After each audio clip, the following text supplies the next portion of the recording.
Hey, we are live. Hopefully, we're live.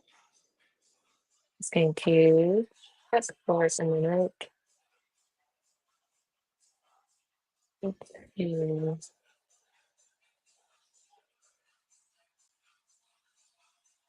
Okay, great. All right, awesome. So, I'm Andrea Ferguson and glad to be back to talk to you again. Yesterday, we were talking. Okay, we're in echo. Let me just. All right, great. I'm just going to jump right into it. I need to clear something up right now. And it's really about whether or not you are failing. I would submit to you that you're not failing when you are panicked or something is going on. You are flooded. So, this is a continuing conversation about regulation versus affirmations, when to use regulation, what regulation is, and how you're not being undisciplined, but your nervous system is being hijacked when you make certain decisions that you may not otherwise be pleased with. That, um, I guess I will start with explaining that typically people will, when they're giving presentations or explaining something, they will use versions of words so that it is more digestible, easy to understand. Shankar and I were even talking about this. Shankar is my partner in business and life. And I decided that I kind of really want to keep the verbiage because I want you to be able to understand how to use regulation in different contexts. Meaning, there is a place for affirmations and um, mindset. There really, really is a place for that. And when you are in that place, you'll know what to use because you have the same language across the field. Even if you go into therapy, which this is not what this is, but even if you do that, you'll understand the language. So it's not going to be super clinical, but it's also not going to, this is an audience that is smart. You're just don't understand some of the terminology. So I'll explain it to you very quickly. But first, let me explain by telling you the words that I'm going to use. And so there are some essential concepts here which are you've heard of hyper, right? Hyperactivity disorder, ADD, ADHD, hyper, right? It's up. So hyper arousal. What else do we use when we use the word hyper? Um, I'm actually just going to ask you, what words do you know that start with the word hyper? Type them in the chat. A prefix hyper. There's hyperactivity, as I mentioned. There's hypercritical, hyperlink, hyperbole, hyperactive, which is more active than normal. So hyper is more. Hypo, you might be familiar, and you could guess. Hypo is the opposite. It's less than normal, less than. Okay, so that's it. There's hyper arousal. There's hypo arousal. Now, hyperarousal is when your nervous system kicks into overdrive and your body is just flooded with all these stress hormones. And unfortunately, it overrides your rational thinking. Okay, so that's hyperarousal. And your system is overridden and you're, yeah, downs, or I'm sorry, hypoarousal is the opposite of that. Um, and down regulation is, well, first of all, regulation is um, I want you to think of intentionality when you think of regulation. Intentionality, like I am intentionally resetting something. Um, so down regulation is intentionally calming your nervous system because you are hyper aroused. So why do we do that? we downregulate because we are trying to regain access to our higher brain functions. So remember, when you go into fight or flight or freeze or shutdown, your rational brain goes offline. Your thinking brain goes offline. Okay, you are in survival state at this point, and the state that you're in is going to largely determine how you regulate yourself. So again, hyperarousal, you're going to downregulate. And so the panic, that immediate threat response, short, intense, it's overwhelming, versus anxiety. And you have not versus, but there's just nuance there. And why am I bringing that up? Who cares about the difference between panic and anxiety? Because panic is kind of this immediate onset. Like if you could think about being somewhere and then you're just kind of like startled and you go into a panic, or um, there's something that happens and you did not anticipate it and you go into a panic. So again, with trading, like I said, so I have a Bitcoin here, and maybe you've seen it, like the charts just crashed and you go into panic. Okay. You have this immediate threat response. It's short, it's intense, but it's overwhelming. Anxiety, on the other hand, which is still hyper arousal, anxiety is you know something is coming. You knew, you could anticipate the fear. You anticipate something negative happening to you. And for a long time, it's draining. It is looping, it's insidious, it's prolonged. That is anxiety. And some people deal with chronic anxiety. Um, but anyway, there's that critical distinction. So panic is when it's kind of immediate, and anxiety is like you can sense it coming. It's almost like there's something coming over your shoulder. Like you can see around the corner, you know something or you think something negative is about to happen. The fight or flight response, which um, type in fight or flight if you've heard this, because Shankar and I had a conversation and he said, people don't know, they won't have known about fight or flight. Most people won't.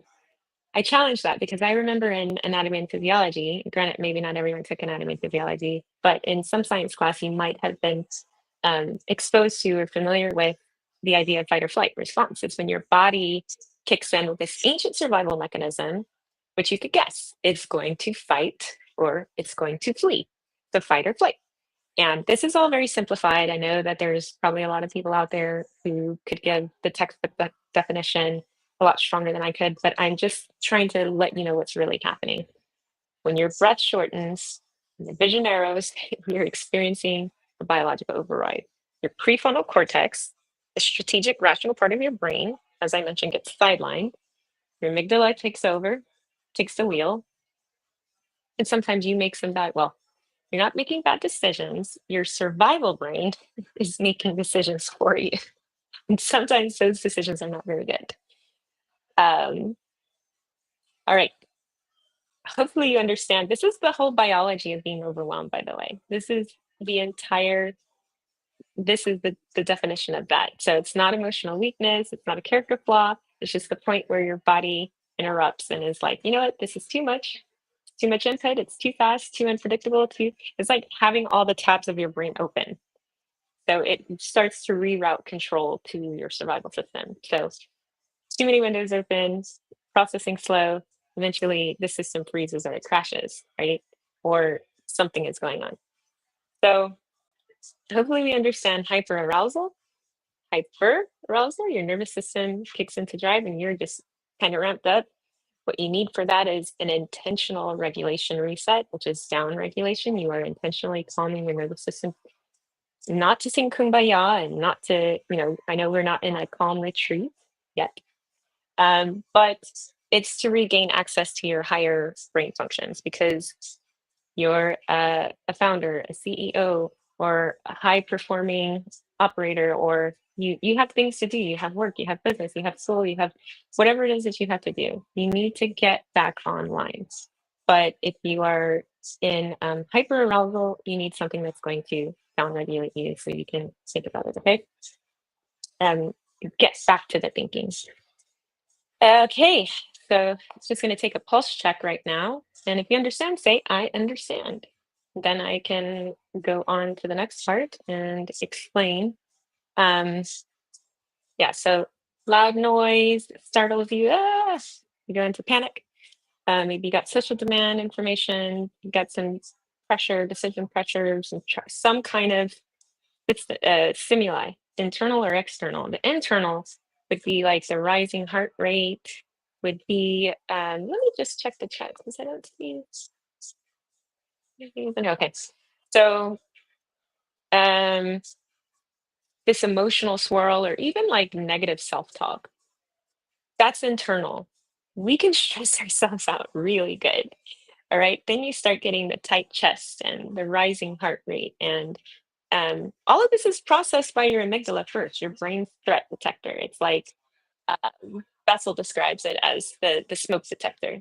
Okay, so the smoke detector is going off, threat, threat, threat. Amygdala is flagging this threat. And if the input feels too fast, too unpredictable, too many tabs open, too much control, the amygdala says, we are not safe, override everything and prepare to survive. Okay.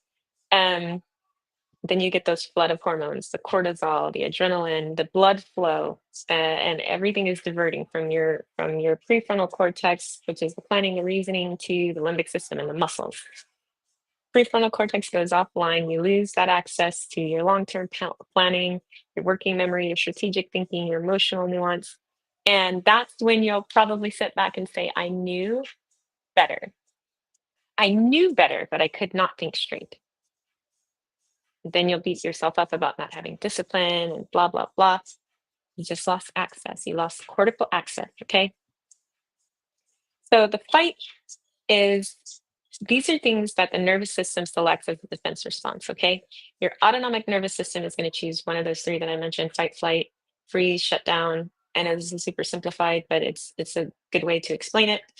So the fight is when you confront it, shout, control, you act aggressively. That's fight. The flight, I'm going to escape it, avoid it. You might march out of the room, shut down your computer, your app, or the situation. The freeze or shutdown is going blank, just like disengaging. It's like playing possum, like playing dead.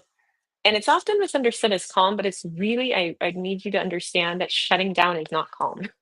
Shutting down or freezing is not calm. You need to get your brain back online so that you can access your thinking brain and move, make a decision. That makes sense to you? You need to make a decision, say decision, decision. You need to make a decision. I'm distracting myself with my own necklace, so I will remove the stimulus that is distracting me. So anyways, this is all governed by the sympathetic and parasympathetic branches. I'm just going to do this one time. I know this is like, it's too much science, but something will seep into you to understand. And if you already have an idea, it's going to help you even more. We dismantled some of the mindset myths and just want you to understand how regulation works. But for that to happen, you have to understand how the biology works. So sympathetic accelerator, that's the fight or flight. Parasympathetic, the brakes. Gonna pump the brakes with the freeze or the shutdown. And there is some polyvagal theory here, which adds that nuance of the dorsal vagal shutting down. And that's not regulation, it's collapse. I kind of just told you that it's mistaken as calm, but it's really not calm. So physiological signs of overwhelm, heart rate spiking, your breathing is really shallow or stuck in your chest, your jaw is tense, your fists are clenched, and your shoulders hunching. You got cold hands and feet, shaky voice, maybe even have some stomach issues, like and racing thoughts. So why does this matter? Why have I taken all of this time to go through every single last racing thought or full mental, like explaining all of the biology? That's what's happening in your body. Like, Andrea, I get it. Okay, I'm not regulated. Why does any of this matter? Because overwhelm is not a mindset. It is not a mindset. You are fighting a system-wide biological redirect. And until you reset your physiology, there's no amount of strategy, there's no amount of mindset, there's no amount of coaching that's going to get you through.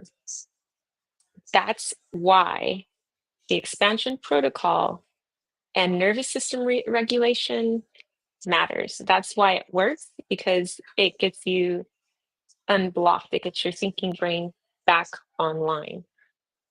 It gets you powered. So type in power. You understand what I'm talking about here. If it's making sense, and if you want to learn how to access that power, we'll take a moment, go through any of the comments. Okay, wow, we are flying here. Okay, so clarity check. Really quick. Down regulation, if you want to know what not to do and what to do, but tell me, I want to know. I want to know. Because I know you want to know what to do and what not to do, right? I do. What do I do? What don't I do? Okay, so here is what you don't do. Or let me explain down regulation. I told you regulation is what? Regulation is intentional. Down, calming you down from that panic, from the height, everything that I just described. Down regulation is tactical. It's an intervention to interrupt your survival response. It's the bridge that returns you to your strategic thinking, and it restores the access for you to have full capacity in your body and your mind again. And most importantly, and I love this, it is a skill. It is a skill that you can grow, that you can master, that you can grow into with deliberate practice. And that's what you do with me. You have a skill you can grow into, so you can regulate, you can normalize, you can calm yourself down intentionally within 90 seconds. Now, what down regulation is not meditation, it's not mindfulness, because these require baseline regulation first. It's not numbing yourself with distractions, and it's not positive thinking while you are physically activated. It's not something that happens automatically without intervention. In other words, what I'm trying to tell you is you can't think your way out of a biological hack. You're right. You can't think your way out of a biological hack. When you have that adrenaline flooding your system, affirmations just are not going to cut it. Not alone. You need a direct somatic intervention. Somatic meaning body. Okay, so whenever I say anything related, whenever anybody says anything related to somatic, all they talk about is dance or yoga, Pilates, or moving or something that's somatic, breath work, all of those things is somatic. Somatic, somatic, somatic. For your breath, physical sensation, nervous system patterning, that is all direct somatic intervention. So it's really not about feeling better. It's about functioning better at the time that you need it the most. Okay, so now finally going to get into the tactical toolkit. So there's 3 science-backed rescue techniques, and I can tell you, we talked about it yesterday, that the combat tested box breathing. So that's 4, 4, 4, 4, and 4 rounds of it, or 4 cycles of it. Special Forces uses this before pulling the trigger. Traders use it before making $1 million decisions. And it works because it directly impacts your vagus nerve, and that controls your body's stress response. So I just need you to understand it. We can do it a little bit later. I just need you to understand it. So it's the box breathing, 4, 4, 4, 4. If you understand, if you remember, if it's hopefully it's very natural to you, type in box. So I know that you are with me, box. Yeah. And let me see. Okay. Yeah. So box, right? Box breathing, box breathing, box breathing. Inhale 4, hold 4, exhale 4, hold 4. Repeat that. There is grounding, which again, I know this sounds like, what are we doing here? I'm stabilizing myself. I'm looking down at my feet right now. I'm going to plant both feet on the ground.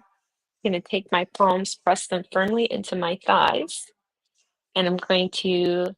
This is the 5, 4, 3. Okay, so 5 things you see. So I see Shankar next to me. I see my computer. I see my phone. I see my feet. I see the stereo. Keep going till you get to 5 things. 4 things you hear. So I hear music. I hear the sound of my own voice. I hear my heart beating. I hear customers talking at the cafe. three physical sensations. So I feel the cold, not too cold, but I feel the wind. I feel now this might seem like it's mindfulness, but it's a deliberate pattern interrupt because you are physically shifting. So you're shifting your brain from a threat detection to environmental awareness. You're trying to bring yourself back. And this is breaking the panic loop. You got to bring yourself back. And then lastly, humming for 30 seconds. There is a reason why humming works. And yes, humming makes you feel good, but it's also stimulating your vagus nerve. So you can do that for 30 seconds. Now, the danger zone, this is what amplifies rather than reduces the hyper arousal. So the wrong interventions don't just fail, they make things absolutely worse. This was a mistake that I made, and I think it's because I'm usually thinking that I need calm in my life. It's kind of what started me on my venture of affirmations and all that. As much as I love affirmations, sometimes the last thing you need is to um, do the opposite of what your body, not sometimes, absolutely all the time, 100%, doing the opposite of what your body needs is a critical mistake that you should avoid. So I'm not going to go into because right now we're in hyper arousal. I'll give you my example of the hypo arousal tomorrow. But the hyper arousal, so energizing or intense music, even if it's motivational, this is what people don't tell you. Even if it's motivational, it's not going to help your body. It's not going to help you. If you are already feeling in a state of panic, and maybe you can challenge me, I'm totally okay with that. But in my experience, personally, in what I've read and in speaking with others, that is not a way to exit panic it's like if you imagine Jaws, right? You know that music dun dun dun dun dun dun dun dun dun dun dun dun dun dun dun dun dun. Energizing or intense music while you're already in panic mode is not going to help you. Rapid, forceful breathing exercises not should be avoided. Pushing harder, just if I just power through. Maybe not, maybe not. Like obviously, if you are if you're in a plane, you gotta fly that plane, and we'll talk about some outliers here. But for so much as you can control, if you know that you are in panic, pushing through while you're in panic can lead you to make some really bad decisions.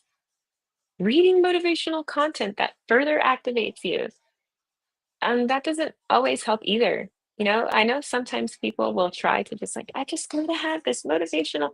Sometimes not. Sometimes not. And attempting to do a silent meditation will just amplify your thought loops. And I know you're not going to want to hear this, consuming caffeine. So drinking coffee, other stimulants, Guarana, Pepsi, Dr. Pepper, whatever. If you're already amped up, you don't need to be more amped up. And I'm talking about hyper, it's like too much. I'm not talking about a little bit. You don't need to amp yourself up more. When you're already redlining, adding more of this activation is like putting gasoline on a fire. If you're with me now, type in fire. These approaches are going to help when you're underactivated, when you're hypo, when you're like too calm, when you're jelly brain, when you're a little bit frozen or stuck or whatever. But they'll push you further from being effective and from functioning when you're already in hyper arousal. So then what do you do? You are going to employ those techniques that we talked about. You're going to do the box breathing, 4 4 4 4, 4 times. I know it may sound like that's the last thing you want to do, but it's an override. It's a manual override that's going to get your body functioning. And then you can go into the music, and then you can go into the breathing, powering through, pushing hard. I'm not saying that you don't ever do it. I'm just saying, get your brain online first. Get your brain online first before you go deep into that Jaws music, okay? Before you try to do these silent meditations and you're just looping through those negative thoughts. And before you drink that caffeine, just get your body right, okay? And it's really easy to do with the box breathing, the 4 4 4 4 4. Again, like I said, special forces operators are using this before they pull a trigger, okay? Um, so yeah, and the grounding, the neural reset grounding, like I said, putting your feet on the floor, your hands on your thighs. I think I can see this, I can see that, I can see this, I hear this, smell that. I start breaking it up with your body, with your senses, get yourself back online, and then hum. 30 seconds humming, or you can. I remember when I was in choir and I did that, and I always got like more restoration when I did that. Okay. So that's it. Those are the things we've gone over, the critical mistakes to avoid. I hope you understand this is how you enhance your performance. Um, there's a place for self-care, but this is not the time to do that, because every minute you spend regulated is a minute you can make better strategic decisions. Every minute unregulated is a reactive, uh, is an area where you can make a bad decision, and you make a reactive one from just the impulse, right? So it's about tactical regulation. It's about trying to stay performance and being optimal. There's a time and a place for feelings, and I'll give you that now. Actually, we can close with that because I haven't. Now, hopefully, if you've done any of those things, actually, let's do this first, the 4 4 4. Okay, so we'll inhale for 4,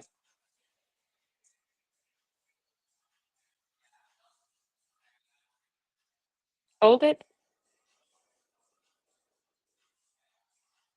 exhale, hold it, repeat,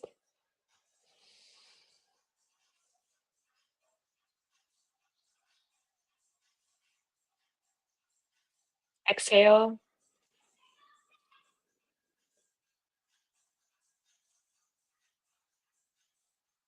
repeat,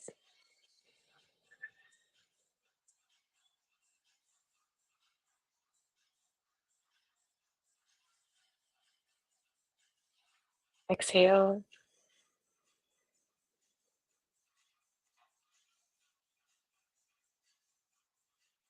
repeat,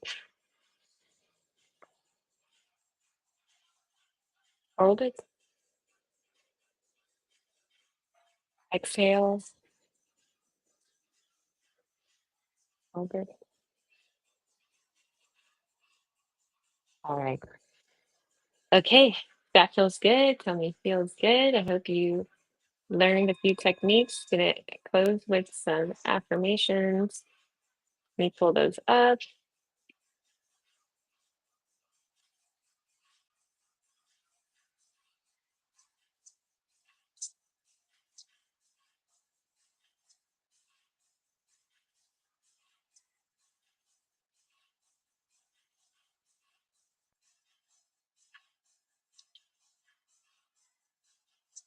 You're here. Tell me hi. I'm not quite sure if I have any live viewers, but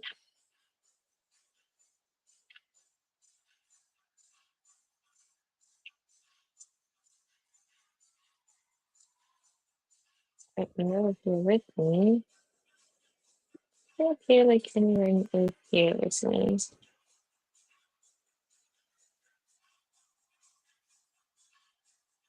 Let me know that you're here.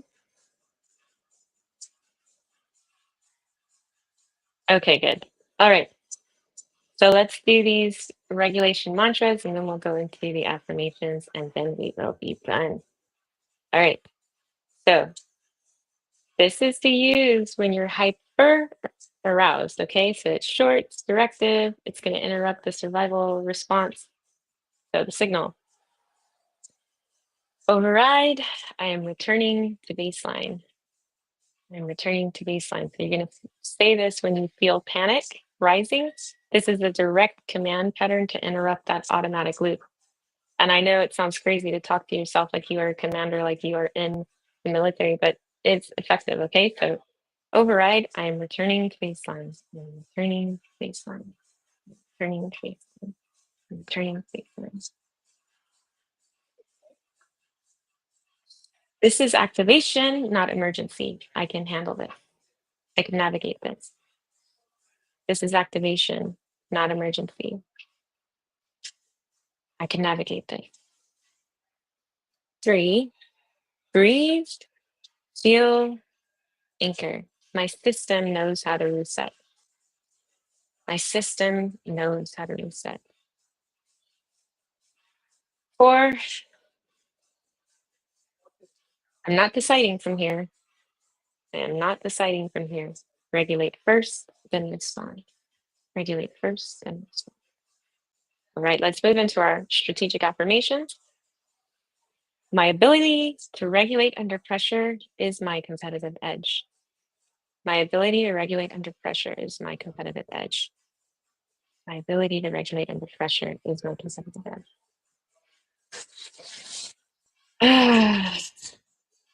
Each time I practice regulation, my recovery time shortens. Each time I practice regulation, my recovery time shortens. And lastly, my nervous system is trainable. I am its most skilled trainer. My nervous system is trainable. I am its most skilled trainer. All right, so hopefully this is going to help you maintain access to your strategic thinking, even in these high voltage, high volatile situations. I'm not perfect. Bear with me. I'm coming back online, okay? I am coming back online. So I'll be here with you. It'll get better and better. You will learn how to use these tools. But I bet you can name at least one thing, right? Box breathing, and you know to use that during a panic. When you are flooded, when you are overwhelmed, when you are hyper aroused, you know you need to downregulate. And if you can do that, I'm super happy. I'm super proud of you. Um, awesome. Thanks, Terrence, for being here. He says here with you, driving peace and blessings. Thanks so much. I am just hoping that you can remember when to use these things. That would make me very happy. Just remember, if you are hyper aroused, if it's too much, you're amped up, do that box breathing, 4, 4, 4, 4. All right. See you tomorrow.